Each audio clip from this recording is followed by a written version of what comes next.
দূর দূর, এই শ্রীলঙ্কার উপরে আমাদের ভরসা করাটাই ভুল হয়েছে।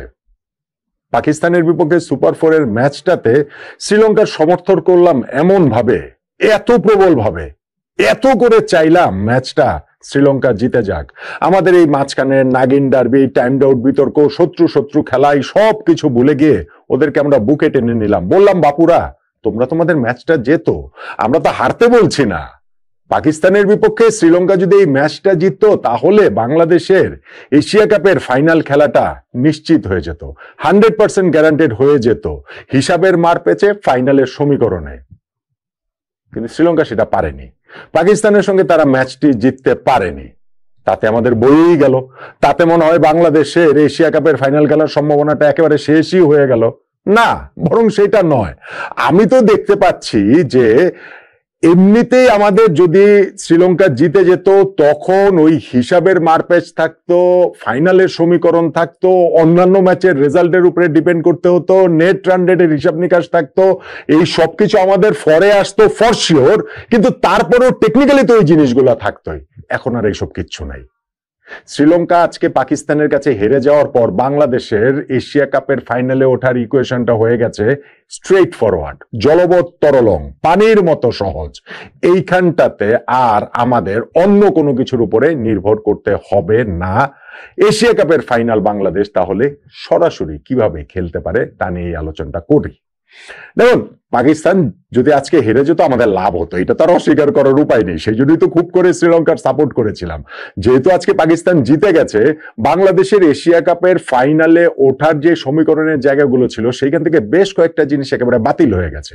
ধরেন নাম্বার ওয়ান, বাংলাদেশের সামনে এমন একটা সমীকরণও ছিল যে বাংলাদেশ সুপার ফোরে যে এক ম্যাচ খেলে আমরা এক ম্যাচ জিতেছি, শ্রীলঙ্কার বিপক্ষে বাকি দুই ম্যাচে ভারত এবং পাকিস্তানের বিপক্ষে যদি হেরেও যাই তারপরও আমাদের ফাইনাল খেলার একটা সম্ভাবনা থাকবে। কিন্তু পাকিস্তান আজকে জিতে যাওয়ার পরে আমাদের সেই সম্ভাবনার জায়গাটা আর থাকছে না। থাকবে কিভাবে?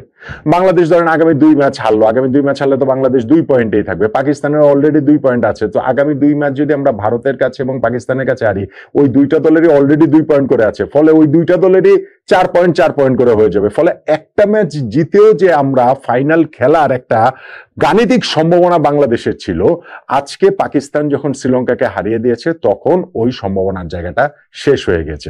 এইটা অবশ্যই আমাদের জন্য, মানে আপনি কাগজে কলমের হিসাব নিকাশ যদি করেন এইটা একটা সেটব্যাক। তা না হলে হয়তোবা আমাদের এই একটা জয় নিয়েও নেট রান রেট এইগুলা মিলিয়ে টিলে আমরা হয়তোবা ফাইনাল খেলার আসার জায়গাটা ওইখানটাতে থাকতো। হ্যাঁ, এখন আপনি বলতে পারেন যে ভাই ফাইনাল খেলবেন, একটা জয় নিয়ে সুপার ফোরে ফাইনাল খেলার আশাটাই বা করেন কিভাবে? এইটা তো তাহলে ডিজার্ভিং টিম হলো না। আরে বাবারে, যদি ওরকম পরিস্থিতি তৈরি হতো তাহলে ডিজার্ভিং দলই, যেই দলের নেট রান রেট ভালো থাকবে সেই দলটাই ডিজার্ভিং, সেই দলটাই ফাইনাল খেলবে। সো সেই চান্সটা নেয়ার কথা আমরা আসলে ভাববো না কেন?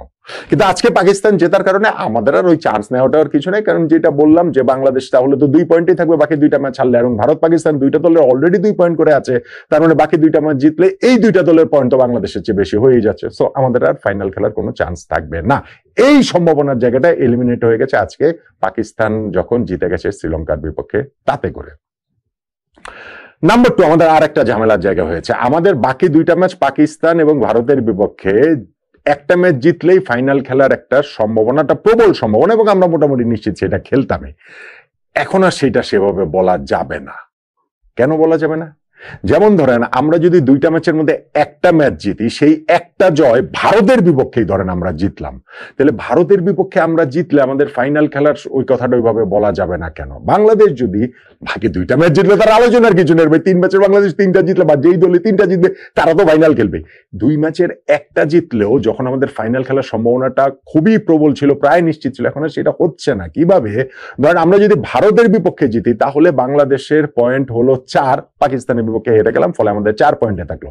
পাকিস্তান তখন সেক্ষেত্রে ওই যে বাংলাদেশকে হারালো তাদের 4 পয়েন্ট হয়ে গেল। ভারত তখন লাস্ট ম্যাচটা খেলবে হচ্ছে গিয়ে শ্রীলঙ্কার সঙ্গে। সেই ম্যাচে যদি ভারত শ্রীলঙ্কাকে হারিয়ে দেয়, মানে আমরা যদি ভারতকে হারাই তাহলে ভারত 2 পয়েন্টেই থাকলো। তো আমরা শেষ ম্যাচে যদি ভারত যদি শ্রীলঙ্কাকে হারিয়ে দেয় তাহলে ভারতেরও 4 পয়েন্ট হবে। অর্থাৎ বাংলাদেশ হাতে থাকা দুইটা ম্যাচের মধ্যে আগের হিসাবটা ছিল যে কোনো একটা জিতলেই হতো মোটামুটি, এখন আবার যে কোনো একটা না। ধরেন ভারতের বিপক্ষে জিতে যদি আমরা পাকিস্তানের বিপক্ষে হারি তাহলে আমাদেরও 4 পয়েন্ট, পাকিস্তানেরও 4 পয়েন্ট।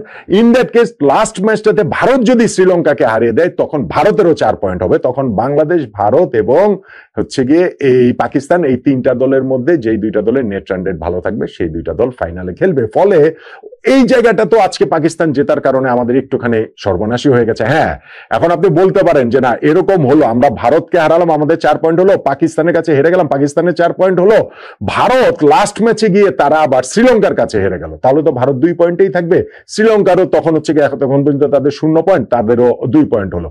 সেই ক্ষেত্রে আমরা ফাইনাল যাব, বাংলাদেশ এবং পাকিস্তান ফাইনাল যাবে, যে বাংলাদেশ ভারতকে হারাবে, পাকিস্তানের কাছে হারবে, আর ভারত শেষ ম্যাচে শ্রীলঙ্কার কাছে হারবে। কিন্তু ভারতের এই দল সুপার 4-এর 2টা ম্যাচে বাংলাদেশের কাছেও হারবে, শ্রীলঙ্কার কাছেও হারবে, আমার তো মনে হয় না। সেই কারণে পাকিস্তান যেহেতু আজকে শ্রীলঙ্কার বিপক্ষে জিতে গেছে, আমাদের এই সম্ভাবনার জায়গাটাও আসলে কমে গেছে বা নাই হয়ে গিয়েছে। কিন্তু সহজ সমীকরণ যেটা বলছিলাম, যে এত কিছু এত মাথা ঘামাতে হবে না। এই যে আমাদের ম্যাচ খেলার পরেও ভারত এবং হচ্ছে গিয়ে শ্রীলঙ্কার ম্যাচ বাকি থাকবে, সেই ম্যাচের দিকে আমাদের তাকিয়ে থাকতে হবে না, নেট রান রেটের হিসাব নিকাশ আমাদের করতে হবে না, কিছুই আমাদের করতে হবে না। জলবৎ তরলং যেই সমীকরণের সামনে বাংলাদেশ এখন দাঁড়িয়ে আছে আমাদের এশিয়া কাপ ফাইনাল খেলার জন্য, সেটা হচ্ছে পাকিস্তানের বিপক্ষে জিতলেই হবে। বাংলাদেশ জাস্ট শুধু পাকিস্তানের বিপক্ষে জিতলেই এশিয়া কাপের ফাইনাল খেলবে, নো ম্যাটার ইন্ডিয়ার সঙ্গে ম্যাচে আমাদের রেজাল্ট কি হোক। বাংলাদেশ আমরা যদি ইন্ডিয়ার সঙ্গে ম্যাচে জিতিও, তাহলেও কি কি সিনারিও হবে সেটা তো আমি বলেই দিয়েছি, যে জিতলেও আমাদের সেটা হচ্ছে গিয়ে ফাইনাল খেলাটা নিশ্চিত করতে পারছে না। কিন্তু পাকিস্তানের সঙ্গে যদি আমরা জিতি, তাহলে আমাদের ফাইনাল খেলাটা নিশ্চিত, 100% নিশ্চিত। এইবার আর কোনো হিসাবের মারপ্যাচ নেই, এইবার আর কোনো জটিল সমীকরণ নেই, এইবার হচ্ছে গিয়ে প্রিটি স্ট্রেইট ফরওয়ার্ড। কিভাবে? ধরেন আমরা পাকিস্তানের সঙ্গে জিতলাম, তাহলে বাংলাদেশের পয়েন্ট কত হলো? বাংলাদেশের অলরেডি 2 পয়েন্ট আছে। ভারতের সঙ্গে ম্যাচটা যদি আমরা হেরেও যাই, ভারতের সঙ্গে ম্যাচ আপনি ভুলেই যান, ওটা জিতলাম কি হারলাম তাতে আমাদের কিছু যাবে আসবে না, ওই ম্যাচটার কথা আপনি ভুলেই যান। পাকিস্তানের সঙ্গে আমরা জিতলাম, সো ভারতের সঙ্গে হারলেও ওই পাকিস্তানের সঙ্গে জয় এবং অলরেডি যে শ্রীলঙ্কার সঙ্গে আমরা জিতেছি, এইতে আমাদের পয়েন্ট হবে 4 পয়েন্ট। পাকিস্তানের শেষ খেলা ওইটা, সো পাকিস্তান 2 পয়েন্টে আছে, পাকিস্তান 2 পয়েন্টেই থাকবে।